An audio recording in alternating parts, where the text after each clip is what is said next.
9 a.m. Vegas. This is hardcore crew here, right? 9 a.m. Vegas. 9 a.m. Vegas is like 4 a.m. in the real world. So I think this is the first time I've ever seen 9 a.m. Vegas. So thank you for joining me this morning.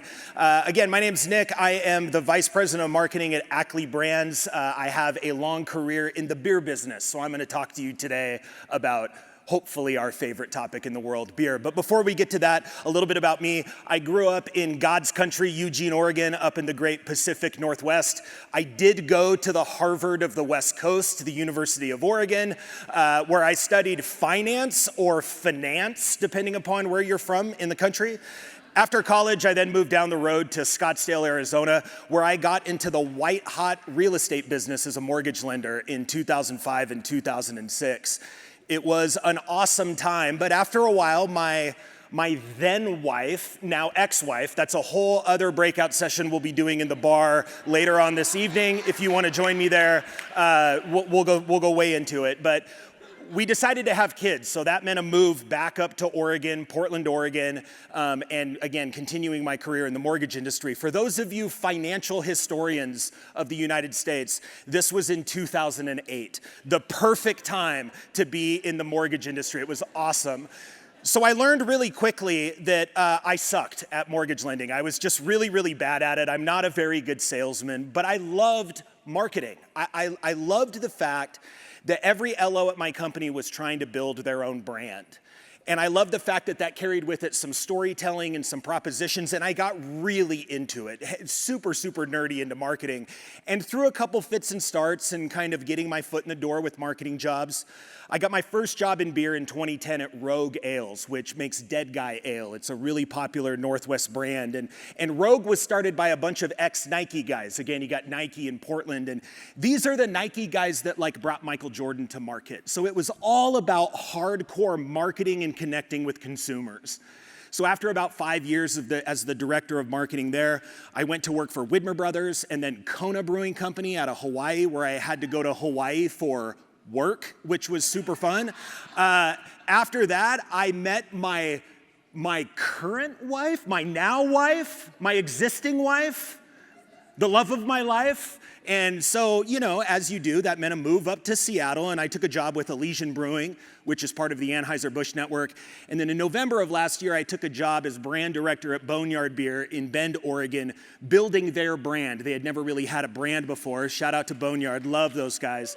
And then about a month ago, I took a job at Ackley Brands. Ackley Brands is a Seattle-based private equity company that manages a portfolio of wine and beer brands. So kind of spreading my wings a little bit into the wine world.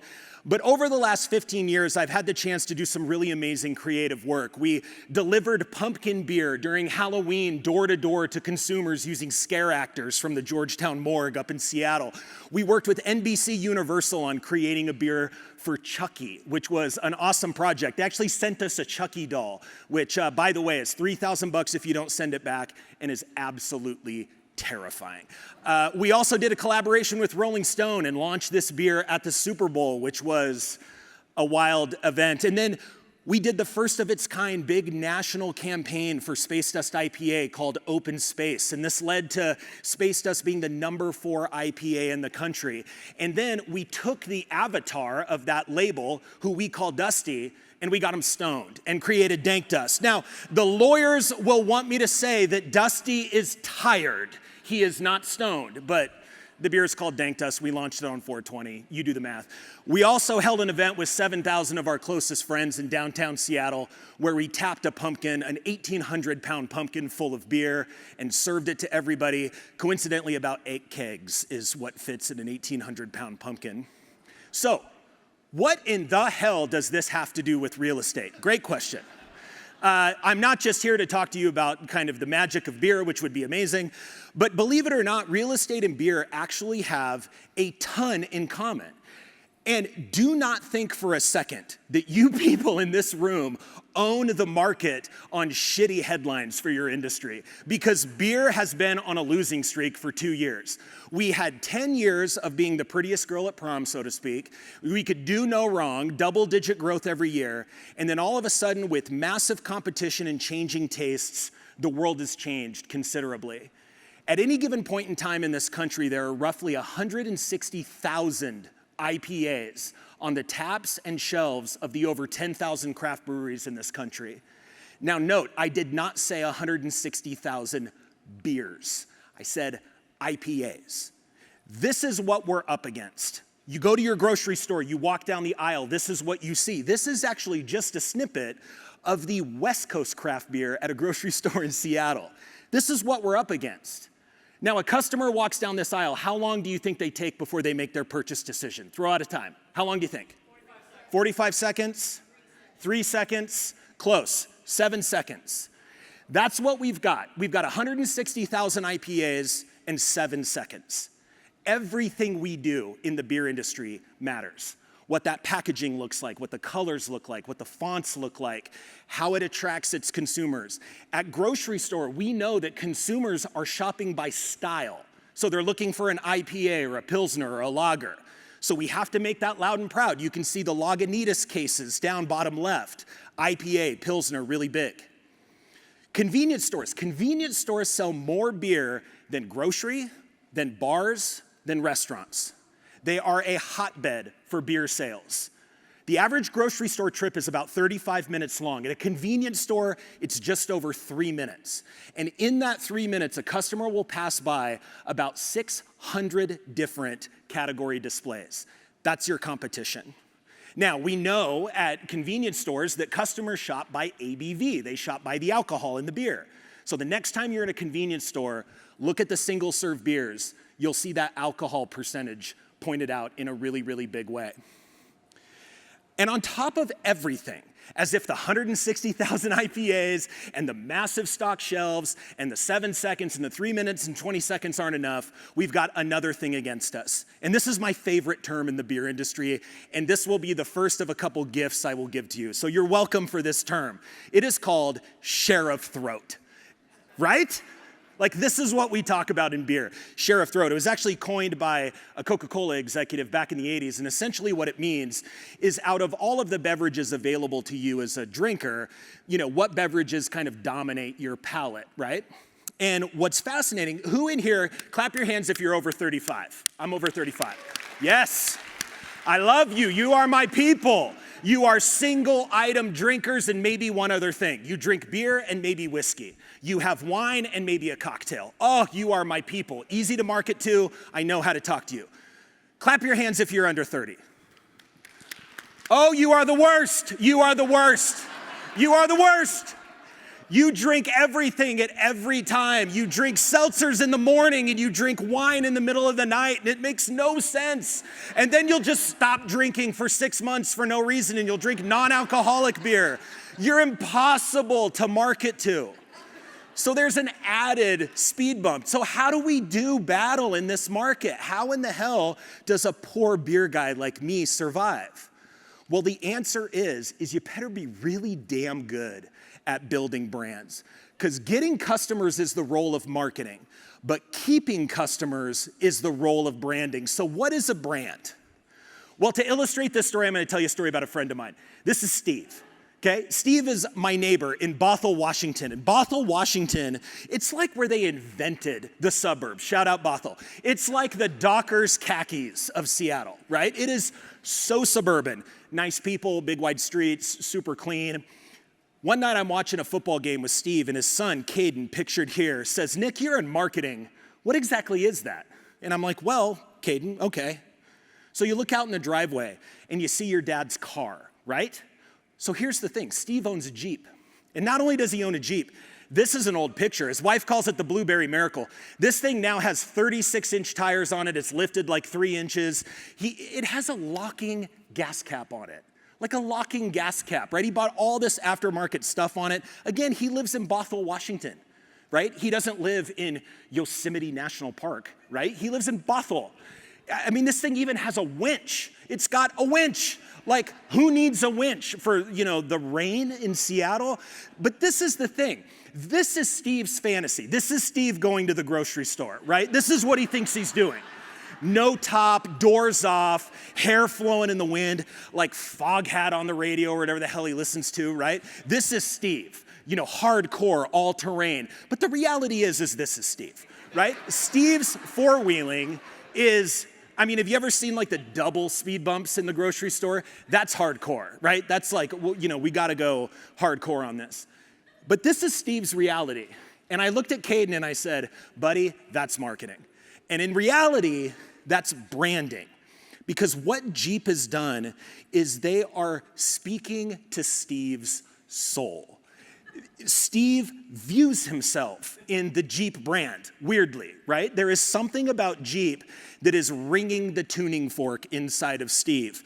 And that's really where you can prove your value. You can prove your value by building your brand. By building a brand that differentiates, and by building a brand that Jeep does better than anybody, that builds community. Does anybody know about the ducks on Jeeps? Clap your hands. Anybody? Yeah. This duck thing. I come to Steve's house, I see these ducks in his windshield. I'm like, what the hell's up with the ducks? He's like, oh, it's a Jeep thing. I'm like, you Jeep guys are killing me. So how do you do that? How do you build this brand? Okay, Nick, great. Yeah, build a brand. No shit, we've been hearing that for 5 years. How do you build a brand? Well, this is the framework that was given to me when I worked at Rogue with those ex-Nike guys. One of them, his name was Rob Strasser. He was the first director of marketing at Nike, and he was one of the guys that was really instrumental in bringing Jordan to market, played by Bateman in the Air movie, if you saw it. The simple framework. Rob would always say that every good brand and every good marketing initiative has these things to it. It is simple, interesting, meaningful, unpredictable, logical, and exclusive. And today, I'm gonna talk to you about the first three: simple, interesting, meaningful. So first, simple, 1,000 songs in your pocket. You know, simplicity goes back centuries. Even Da Vinci said simplicity is the ultimate sophistication. It was like what every great Renaissance artist was trying to get to. Simplicity, simplicity. And in our modern world, the person that did this better than anybody was Steve Jobs. Now, I know I'm the millionth marketer to stand on stage and talk about Apple, but just forgive me for a second. The way that Steve talked about the iPod was it was 1,000 songs in your pocket. He didn't go over the configurations of it. He didn't go over what it was built out of. He said 1,000 songs in your pocket. He was maniacally focused on simple. Now again, for those of you under 30 who clapped, this is an iPhone without the phone. It's also an iPhone without the internet, and an iPhone without games, and an iPhone without apps. It's basically an iPhone in music. So if you don't know what that is, turn to somebody with some gray in their hair and they'll tell you all about it.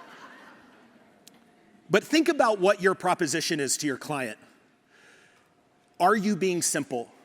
Are you distilling that down? I'll give you a quick find to know if you're not. You're using a lot of jargon. You're using a lot of acronyms. You're using a lot of inside baseball terms. That is massively confusing. Understandable to everybody in this room, but massively confusing. We do it in beer all the time. Let's talk about interesting. To be interesting, be interested. So to hammer this home, I'll use one of my favorite analogies: fly fishing versus lure fishing. So lure fishing, what do? Okay, you grab something really shiny. It's probably got a lot of shit hanging off of it. It's probably really bright colors. And you throw it in the water and you hope a fish grabs a hold of it. Any anglers in here? Fishermen, fisher women, fisher people, fishers? Anybody? Fly fishing? What do you do when you fly fish? You look to see what the fish are eating. And then you grab a fly that mimics that bug. And then you fish with that bug. You are fishing with what the fish is interested in. How many times do we just grab a shiny object and throw it in the water and hope the fish bites? The idea here is to know your customers. And this is what we do in beer, honestly, really, really well, is we dive deep into one person. We are talking to one person, and everybody else comes along. It's what at Adidas they used to call getting the kid that gets the kid. They would talk to the one kid that gets the kid. At Boneyard, we did this. We created a customer profile of our perfect customer, Mark. Middle 30s, super creative, entrepreneur, ex-skateboard kid, loves edginess, loves skull and crossbones, perfect match with our brand. Who do you think Natural Light is targeting? If you're thinking probably a frat guy, well, you're not wrong, because this is from their 2024 brand book. Blake is their target, and they really care about what Blake's up to. Blake is super active, he parties with his friends, he loves being outside doing crazy stuff, and they even care about how Blake parties. So to be interested, or to be interesting, get interested. Who is your perfect customer? And I'll give you a hint, it's not everybody. Get targeted on who that perfect customer is and speak directly to them. This leads into meaningful. And the thing about marketing is that at one point or another, marketing and especially branding, you will hit the bedrock of human psychology. At the end of the day, this is all like crazy, we're a bunch of sheep, human psychology, how do you talk to a big group of people kind of a thing. And it gets really fascinating. This is the human motivation framework. To know what's meaningful to a customer, you need to know what's motivating them. And this is based off of Maslow's hierarchy of needs, which I'm sure we all learned in high school, right? Back in 43, he developed it. Human motivation, there are 4 buckets that humans are motivated by. Number 1 is stability and control. You've got independence and fulfillment, belonging and enjoyment, and risk and mastery. That's it. You can boil down human motivation to those 4 things. And if those 4 things are like the plot of a story, then the characters in that story are archetypes. And brand archetypes are like these characters or personas that a brand can embody that will connect with a consumer on a massively deep level. Jeep's archetype is the explorer. Steve is looking for independence. Jeep resonates with Steve in a really big way. And here are the archetypes. The one I'm wearing on my shirt is the outlaw. The outlaw is a huge archetype in craft beer. Subverting the status quo, zigging when everybody else is zagging. How do we do stuff differently? This is the motivational framework, and let's focus on column 4 here. The motivation is risk and mastery. Your customers fear ineffectiveness, powerlessness. They want to achieve. So you've got the hero archetype or the outlaw archetype or the magician archetype. Here's what the hero looks like. God bless Henry Cavill, right? Here's what the hero looks like. They're about power, they're about achievement, they're about stoking this fire in you. And again, being a Eugene kid and a University of Oregon grad, I gotta talk about my beloved Nike. Nobody does hero better than Nike. Greatness is scary until it isn't. And look at that tagline, find your greatness. That is hero to a T. What Nike is doing is they are talking directly to a particular kind of customer and everybody else comes in. Let's flip it to the sage. The sage is all about information. The sage is all about intelligence and understanding and wisdom. So I don't want to be the millionth marketer to talk to you about Nike and Apple all the time. I know you're not, a 12-figure athletic apparel conglomerate, right? So what I did is I created one specifically for the real estate industry. Matson Real Estate, make the big move your best move. This is a real estate company that is focused on clients who want to make a wise decision, who want to make an emotionless, wise, correct decision for their future. They're not necessarily looking to make a giant profit, but they're looking to make the right decision. And their voice and their branding follows along with that archetype. See, here's the thing, is none of this is genius level stuff. Everybody thinks, oh my gosh, I'm not creative enough to do this, or I don't even know where to start. Jack Joyce, the founder of Rogue, said marketing is just a sense of humor, a good gut, and a way to look at the world. You don't have to be some Harvard MBA or U of Oregon MBA to do marketing, right? If a beer guy like me can do it, you all can do it. If you're curious about what your archetype is, you can go to my website. I made this quiz specifically for Inman, nickmallory.com/archetype. It's a quick 10 question quiz. You'll answer a few questions and it'll kick out what your archetype is. You can do it for you personally, your brand, your company, whatever. The point is that a lot of brands never do this work. They go right to the sexy work, the logo, the fonts, the color palette, the advertisement. And why? Because that shit's fun. It's fun to do. But this is the foundational work that really builds your brand that resonates. Get simple. Lose the jargon. Simplicity, simplicity. Like our man LDV, Leonardo da Vinci said, simplicity is the ultimate sophistication. To be interesting, get interested.